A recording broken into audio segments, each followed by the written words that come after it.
Deus tem planos para cumprir em nossas vidas. Essa é a mensagem de toda a Bíblia e é isso mesmo que estamos estudando aqui no Encontro com a Palavra, escrito pelo pastor Dick Woodward e narrado pelo pastor Edson Bruno.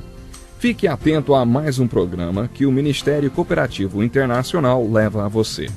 Com você agora, pastor Edson Bruno.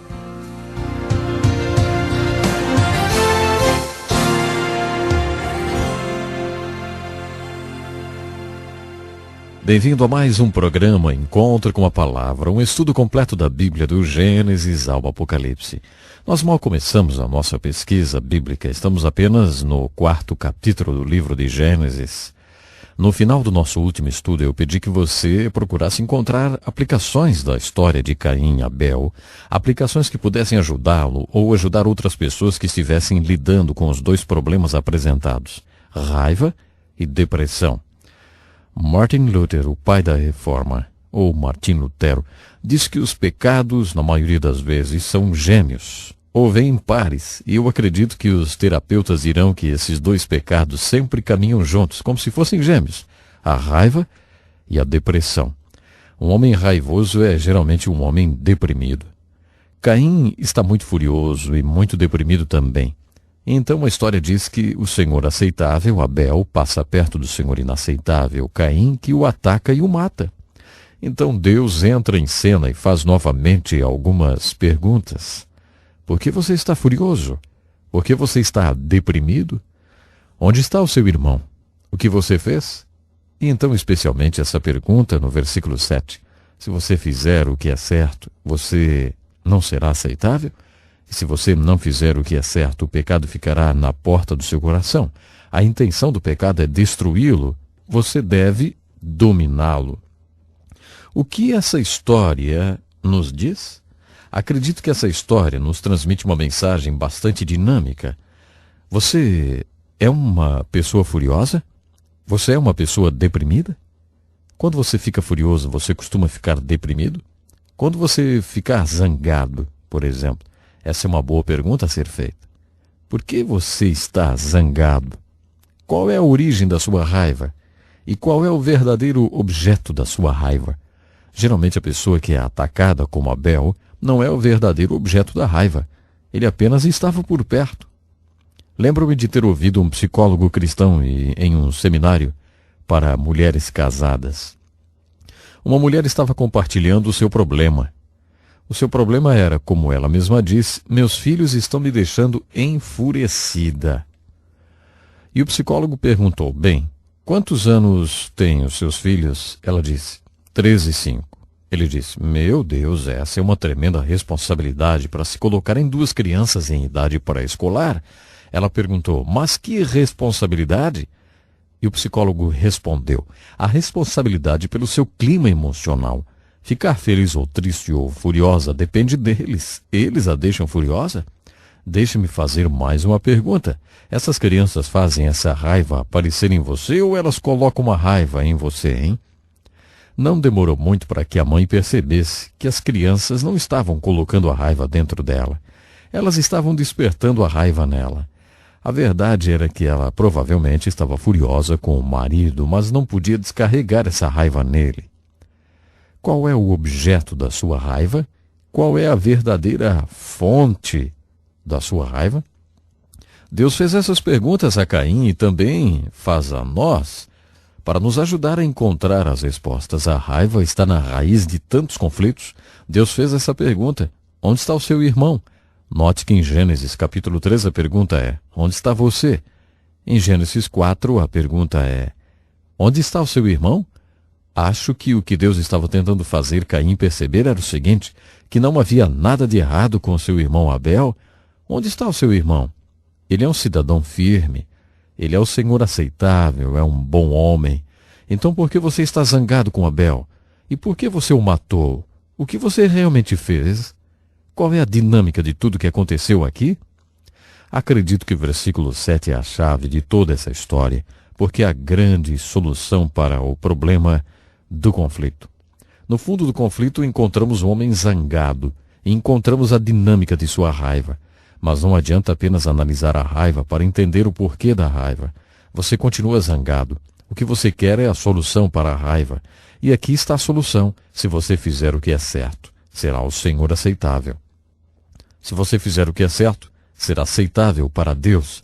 Será aceitável para você mesmo e não seguirá ao longo da sua vida machucando ou matando Abel. Jesus disse a mesma coisa no 7º capítulo do Evangelho de Mateus. Eu sempre recorro ao Novo Testamento porque ali encontramos o que dá unidade à Bíblia.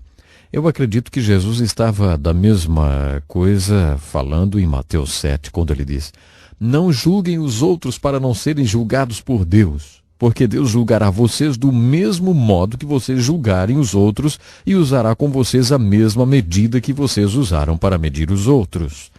Por que é que você vê o cisco que está no olho do seu irmão e não repara na trave de madeira que está no seu próprio olho? Como é que você pode dizer ao seu irmão: me deixe tirar esse cisco do seu olho, quando você está com uma trave no seu próprio olho? Hipócrita, tire primeiro a trave que está no seu olho, então poderá ver bem para tirar o cisco do olho do seu irmão. Muita gente pega essa passagem, os primeiros 5 versículos de Mateus capítulo 7, o Sermão da Montanha, e diz que Jesus estava dizendo que nós não devemos julgar, e ponto final. Não foi isso que Jesus disse. O que ele fez foi levantar a seguinte questão: por que vivemos julgando? Por que criticamos de forma exagerada? Por que estamos sempre verificando o que há de errado, como se fôssemos inspetores de Deus? Parece que todo o nosso ministério é sair por aí, preocupados em tirar o cisco do olho do nosso irmão.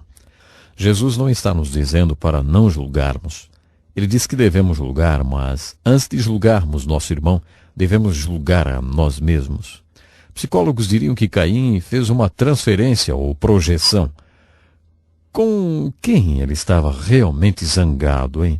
Provavelmente com ele mesmo. Ele era inaceitável e ficou zangado por causa disso. Ele tinha 2 escolhas. Ele poderia fazer o que era certo ou seguir a vida transferindo essa raiva para as outras pessoas, projetando a raiva de si mesmo aos Abels da vida e matando-os todos. Ouvi a história de 2 psiquiatras que tinham seus consultórios no mesmo prédio e sempre chegavam no prédio juntos e pegavam o mesmo elevador. Um sempre ficava no 6º andar, enquanto que o outro subia até o 10º. Isso acontecia todo dia. Numa certa manhã, quando eles estavam subindo de elevador, a porta se abriu no 6º andar, mas antes do primeiro psiquiatra sair, ele se virou e cuspiu no outro. Aí o elevador subiu para o 10º andar. O que tinha sido cuspido apenas se limpou e não disse uma só palavra. No dia seguinte, o primeiro psiquiatra fez a mesma coisa e continuou fazendo. Na 4ª manhã, o rapaz que trabalhava no elevador perguntou: escuta, o senhor não vai fazer nada a respeito disso? O psiquiatra respondeu: olha, isso é problema dele. Ele tem um problema. Ele cospe nas pessoas. Não é problema meu. Eu posso ter um monte de problemas, mas eu não cuspo nas pessoas. O que essa história nos ensina é que se você for correto e aceitável, você pode ser tão seguro que se alguém cuspir em você, você seria capaz de dizer simplesmente: amigo, você precisa se tratar, você deve estar cheio de problemas, você precisa de ajuda para parar de cuspir nas pessoas. Você focalizaria na ideia de que isso é problema dele e não seu. Olha, eu não faço nem ideia de quantas vezes em sessões de aconselhamento pastoral eu já compartilhei essa história com mulheres. Os homens são craques em fazer com que as mulheres se sintam culpadas. Já notou isso? Quando existe um problema no casamento, seja lá qual for o assunto, se o homem é impotente, por exemplo, esse é um dos melhores exemplos, ele culpa a esposa. Se você fosse um pouco mais sexy, se fizesse mais carinho, eu não seria impotente. É incrível como as mulheres acreditam mesmo nisso. Em uma dessas sessões de aconselhamento, eu perguntei a uma delas: você alguma vez já pensou que o problema pode ser dele? E às vezes, em meio às lágrimas, elas confessam: eu não sei, talvez o problema seja ele. Muitas vezes o problema está na outra pessoa. Às vezes somos tão paranoicos, tão neuróticos, que acreditamos quando eles dizem: se você tal e tal, eu não teria esse tipo de problema. A questão é: seja seguro diante de Deus. Ande diante de Deus e seja firme. Então você não precisará passar a vida sendo hipercrítico, transferindo a sua raiva em forma de críticas e julgamentos para as outras pessoas. A primeira vez em que a oração aparece na Bíblia é em Gênesis 4:26. Até então a comunicação era sempre uma iniciativa de Deus. Vinha de Deus para o homem. Mas, no final do capítulo 4, podemos ver que o homem começa a chamar o nome de Deus. Essa é a oração como ela era no princípio. Então podemos entender a oração como ela é.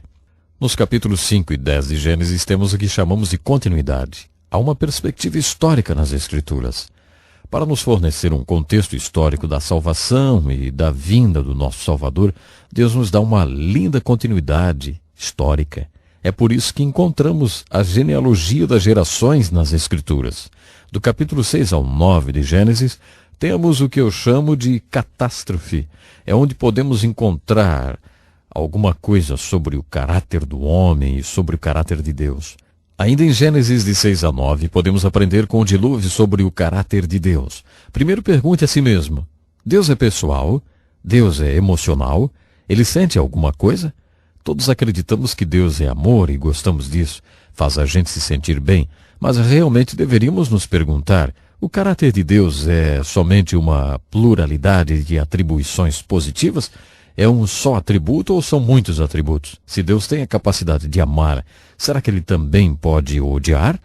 Lembro-me de um homem que era um pai amável e gentil. Então, um homem muito mau acabou com a vida de sua filhinha de 7 anos. Aquela garota era o objeto do amor daquele homem.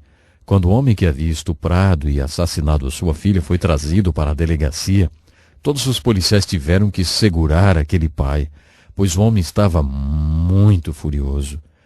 Por aquele homem ser um pai amável e gentil, ele teve a capacidade de mostrar raiva perante aquele que destruiu o objeto do seu amor. Na história do dilúvio, é isso que vemos no caráter de Deus. Deus ama o homem. Quando Deus olha para baixo, ele vê o pecado e as forças do mal destruindo seu objeto de amor e seus grandes planos para o homem. Sim, ele é capaz de expressar a raiva. A raiva de Deus é simplesmente essa: a reação aniquilante de um Deus que ama contra o que está destruindo o objeto do seu amor, a humanidade. Essa é a mensagem da catástrofe em Gênesis, do capítulo 6 ao capítulo 9. Quando você estiver lendo o livro de Gênesis, lembre-se disso. Como isso é e como isso era. Isso é o que Deus quer nos mostrar em Gênesis. Ele está nos falando de todas essas coisas como elas eram, porque Ele quer que entendamos como elas são. Bom, o nosso tempo hoje já se foi. Obrigado por estar conosco e até o próximo encontro com a palavra, onde continuaremos o nosso estudo da Bíblia. Até lá então. Que lição importantíssima. Obrigado, Pastor Edson Bruno. Prezado ouvinte, coloque em prática o que você ouviu aqui. Sem dúvida, sua vida será grandemente abençoada. Este é um estudo escrito pelo Dr. Dick Woodward, na voz do Pastor Edson Bruno. Escreva-nos e solicite o material.